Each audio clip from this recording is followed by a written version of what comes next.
Assalamualaikum warahmatullahi wabarakatuh. Perkenalkan kami dari kelompok 4 mata kuliah Hukum Otonomi Daerah. Mengenai di sini kami akan membahas mengenai sistem keuangan daerah dan permasalahan dari keuangan daerah yang kami angkat, yaitu kasus korupsi yang dilakukan oleh Rahmat Effendi selaku mantan wali kota Bekasi. Sebelumnya perkenalkan, ini anggota kami. Yang pertama dari Perkenalkan, nama saya Tiara Amalia dengan NIM akhir 466 dan nomor absen 28. Perkenalkan, saya Rizya juga dengan NIM akhir 467, nomor absen 49. Perkenalkan, saya Suci Ramadhani dengan NIM akhir 468, nomor absen 30. Perkenalkan, nama saya Soleh Dalimunte dengan nomor absen 31 dan NIM akhir 469. Perkenalkan, nama saya Kamila Raisa Kirana dengan nomor absen 32 dan NIM akhir 470. Perkenalkan, nama saya Safa Nabila dengan NIM akhir 41 dan dengan nomor absen 33. Perkenalkan, nama saya Ananda Kalkito dengan NIM akhir 472 dan nomor absen 34. Perkenalkan, saya Nela Trivi Putri dengan NIM akhir 473, absen 35. Perkenalkan, nama saya Aida Aziza Sarjana dengan absen 36 dengan NIM akhir 475. Oke, selanjutnya mengenai kronologi dari kasus korupsi yang dilakukan oleh mantan wali kota daerah Kota Bekasi akan dijelaskan oleh rekan saya. Kronologi mengenai kasus korupsi mantan wali kota Bekasi, Rahmat Effendi, ini bermula pada akhir Desember 2021, di mana Ketua KPK menyatakan bahwa adanya laporan mengenai adanya penyerahan sejumlah uang kepada Sekretaris Dinas Penanaman Modal dan PTSP Kota Bekasi, yaitu Bunyamin. Dijelaskan oleh Firly Bahuri selaku Ketua KPK, bahwa pada tanggal 5 Januari 2022 dilakukannya operasi tangkap tangan atau OTT. Tim KPK mengamankan Bunyamin pada saat keluar dari rumah dinas wali kota Bekasi, yang pada saat itu membawa sejumlah uang dan diserahkan kepada Rahmat Effendi. Tercatat, terdapat 13 orang yang diamankan dan ditemukan uang tunai sebesar 5 miliar yang kemudian disita oleh KPK. Mantan wali kota Bekasi, Rahmat Effendi, dalam melakukan kasus korupsi menggunakan modus operandi yang melakukan intervensi langsung dalam lelang pengadaan barang dan jasa di lingkungan pemerintah Kota Bekasi. Ia menerima uang suap melalui perantara ASN yang telah menjadi kepercayaannya. Kemudian ia juga melakukan lelang jabatan, di mana ia menerima sejumlah uang suap untuk posisi pejabat di pemerintah Bekasi. Kemudian, ia juga menggunakan dalih sumbangan masjid. Rahmat Effendi meminta uang dari pihak-pihak yang lahannya diganti rugi oleh pemerintah Kota Bekasi dengan alasan sumbangan untuk masjid. Namun uang tersebut digunakan untuk kepentingan pribadinya. Setelah dilakukannya OTT, kemudian pihak yang berwenang melanjutkan perkara ini ke pengadilan. Oke, proses peradilan kasus ini yang pertama yaitu adalah terpidana diajukan di depan persidangan pengadilan tindak pidana korupsi pada Pengadilan Negeri Bandung kelas 1A khusus. Kemudian lanjut pada putusan Pengadilan Tipkor Bandung dengan nomor perkara tertera, nomor putusan tertera. Selanjutnya ada putusan banding di Pengadilan Tinggi Bandung. Kemudian KPK mengajukan kasasi ke Mahkamah Agung dengan putusan nomor tertera. Selanjutnya yang terakhir yaitu adalah Rahmat Effendi mengajukan peninjauan kembali ke Mahkamah Agung, menolak permohonan peninjauan kembali yang diajukan oleh mantan wali kota Bekasi, yaitu Rahmat Effendi, sebagaimana yang tertuang dalam putusan perkara tersebut. Putusan akhirnya yaitu adalah pidana penjara 12 tahun, pidana denda 1 miliar, subsidi 6 bulan kurungan. Kemudian ada pencabutan hak politik selama 3 tahun setelah menjalani pidana pokok, dan adanya perampasan aset dari barang harta atau benda yang diperoleh atau yang dimiliki oleh Rahmat Effendi. Selanjutnya, menganalisis faktor-faktor yang menyebabkan korupsi dalam konteks otonomi daerah berdasarkan kasus Rahmat Effendi. Yang pertama, lemahnya pengawasan. Kasus Rahmat Effendi menunjukkan bahwa pengawasan yang lemah memungkinkan pejabat lokal untuk melakukan korupsi tanpa kontrol yang efektif. KPK menemukan bahwa Rahmat Effendi terlibat dalam pengadaan barang dan jasa serta lelang jabatan tanpa proses yang transparan. Yang kedua, minimnya transparansi dan akuntabilitas. Informasi publik sulit diakses dan pertanggungjawaban terhadap publik rendah. Yang ketiga, desentralisasi fiskal yang tidak seimbang. Pemerintah daerah diberi kewenangan mengelola anggaran namun terkadang tanpa pengawasan yang sepadan. Ini membuka ruang manipulasi anggaran, penggelembungan proyek, dan gratifikasi.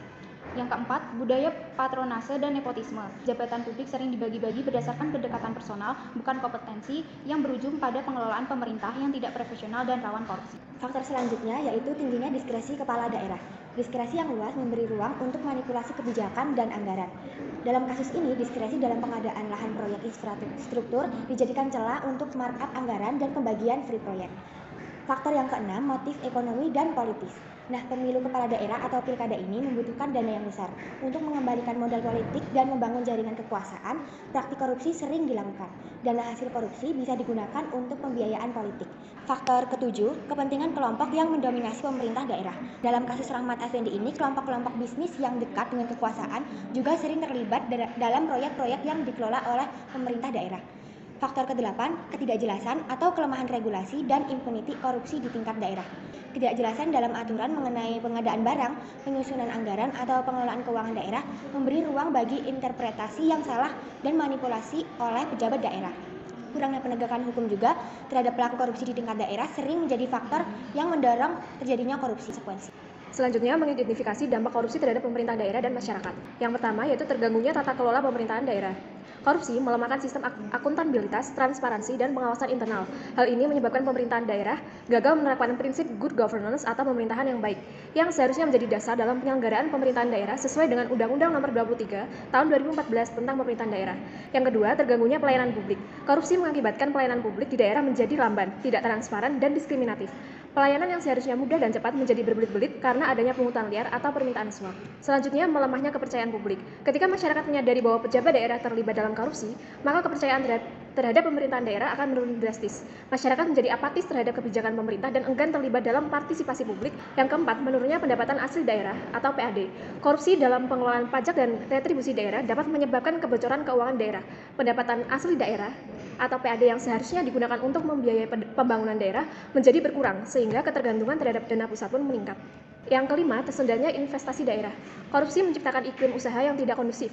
Investor enggan menanamkan modal di daerah yang terkenal korup karena khawatir terhadap keamanan investasi, ketidakpastian hukum, dan pungutan liar daerah.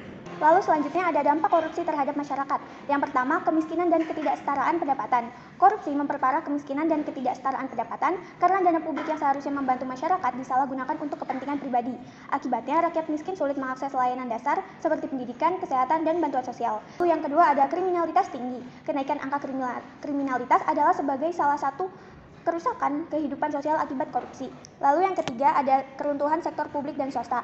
Di sektor publik, korupsi membuat pelayanan terhadap masyarakat menjadi buruk, proyek pembangunan tidak berjalan semestinya, dan kebijakan dibuat untuk kepentingan pribadi bukan rakyat. Hal ini menurunkan kepercayaan masyarakat terhadap pemerintah dan hukum.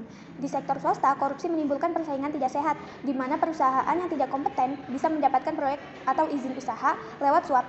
Selanjutnya ada upaya pemerintah pusat dan daerah dalam mencegah korupsi. Berikut merupakan upaya yang dilakukan pemerintah pusat dalam meminimalisir dan menangani permasalahan korupsi di Indonesia. Yang pertama, pembentukan lembaga khusus, yaitu Komisi Pemberantasan Korupsi. Yang kedua, reformasi birokrasi. Pemerintah telah melakukan reformasi birokrasi untuk menciptakan pemerintahan yang lebih transparan dan akuntabel. Yang ketiga, perbaikan sistem pengadaan barang dan jasa. Korupsi sering terjadi dalam proses pengadaan barang dan jasa pemerintah. Untuk mengatasi hal ini, pemerintah telah menerapkan sistem e-procurement melalui layanan pengadaan secara elektronik atau LPSE. Yang keempat, peningkatan pengawasan internal dan eksternal. Yang kelima, peningkatan transparansi dan akses informasi. Yang keenam, pendidikan dan kampanye anti korupsi. Yang ketujuh, penegakan hukum yang tegas. Penegakan hukum yang tegas terhadap pelaku korupsi merupakan langkah penting dalam memberikan efek jerah. Selanjutnya, ada upaya yang dilakukan pemerintah daerah dalam meminimalisir dan menangani permasalahan korupsi di Indonesia. Yang pertama yaitu pengelolaan keuangan sesuai standar akuntansi pemerintah, yang mana memastikan transparansi dan akuntabilitas dalam pengelolaan keuangan daerah. Semua transaksi dapat dicatat dan diakses oleh publik. Kemudian yang kedua, ada pengawasan inspektorat daerah. Inspektorat daerah memainkan peran penting dalam pengelolaan keuangan daerah yang berfokus pada area berisiko tinggi seperti perizinan, hibah, bansos, retribusi, pengadaan barang jasa, serta perencanaan anggaran. Kemudian yang ketiga ada unit pengaduan masyarakat. Pemerintah daerah membentuk unit pengaduan masyarakat yang memfasilitasi masyarakat terkait dugaan korupsi dan penyelewengan keuangan daerah yang memungkinkan masyarakat untuk berpartisipasi dalam pengawasan dan memberikan informasi. Kemudian yang keempat ada implementasi MCP atau Monitoring Center for Prevention.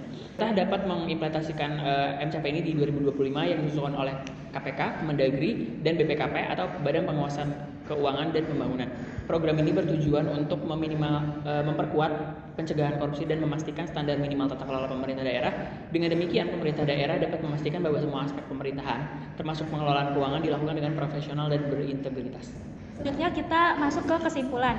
Kasus korupsi yang melibatkan Wali Kota Bekasi pada periode 2018 sampai dengan 2023 yaitu Rahmat Effendi menjadi sorotan besar publik setelah Komisi Pemberantasan Korupsi atau KPK melakukan operasi tangkap tangan atau OTT pada 5 Januari tahun 2022. Kasus ini bermula dari laporan masyarakat terkait adanya penyerahan uang kepada seorang pejabat dinas. Rahmat Effendi terbukti melakukan tindak pidana korupsi dalam pengadaan barang dan lelang jabatan dengan modus melalui intervensi langsung, penerimaan suap berkedok sumbangan masjid, serta memanfaatkan ASN sebagai perantaranya. Kemudian uang hasil suap digunakan untuk kepentingan pribadinya.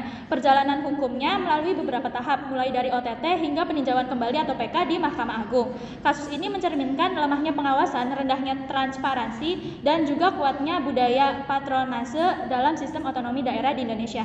Sekian presentasi kelompok dari kami, kurang lebihnya mohon maaf. Wassalamualaikum warahmatullahi wabarakatuh.